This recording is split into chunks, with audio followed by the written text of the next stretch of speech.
อันพวกนี้มันเกี่ยวข้องบ่ว่าที่ช่วยเฮาปิดการขายได้หน้าตาบ่เฮาเว้าเก่งบ่หรือว่าเฮาจริงใจกับลูกค้าอย่างบ่อันนี้ก็มีส่วนแต่มันบ่ไม่ทั้งหมดดอกตัวนี้อีกอย่างลูกค้านะเขาจะเบิ่งรถเขาจะมีหลายปัจจัยคือส่วนใหญ่เขาจะเบิ่งความจริงใจแล้วก็บริการของเขาเป็นหลักเลยตัวนี้แต่ส่วนหน้าตานี่อาจจะมีส่วนแต่ตัวนี้ สำหรับเซลล์ที่ขายเก่งเนี่ยนะที่จริงแล้วนี่ก็เจ้าต้องเป็นคนเว้าเก่งหรือว่าเป็นคนฟังเก่งหรือก็เจ้ามีเทคแนวไหนที่แบบว่ามีเทคแนวไหนที่แบบว่าลมกับลูกค้านะเพื่อให้กับเจ้าปิดยอดดิวได้คิดว่าทั้งสองเลยหนึ่งมาต้องเป็นคนที่ฟังเก่งเพราะว่าลูกค้าเขามาเบิ่งรถเนาะสลายจะต้องการที่จะถามเฮาแล้วก็ต้องการที่ว่าสมมุติว่าลูกค้า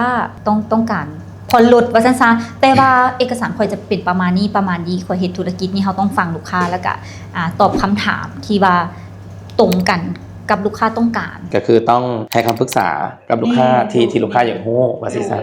แต่หลักๆก็คือต้องฟังก่อนบ่แม่นว่าเฮาจะเว้าไปแต่ว่ามันบ่ตรงกับลูกค้าก็มันบ่อันนั้นบ่แมทกันแค่มีแต่คนเว้ากับบ่มีคนฟังแม่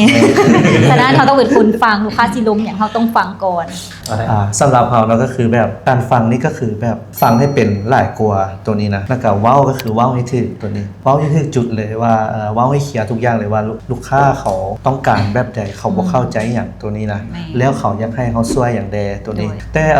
ตอนเข้าเวียกใหม่ๆเนาะเขายังบ่ฮู้จุดนี้เขาก็เว้ากับลูกค้าตั้งแต่ 8:00 นจนฮอด 5:00 นก็อย่างนี้ตัวนี้อารมณ์ปัญหาครอบครัวให้ฟังอย่างประมาณนี้แต่ก็บ่เป็นหยังเนาะเพราะว่าเฮาพร้อมรับฟังโดยแสดงว่าเป็นทั้งเซลล์แล้วก็เป็นทั้งที่ปรึกษา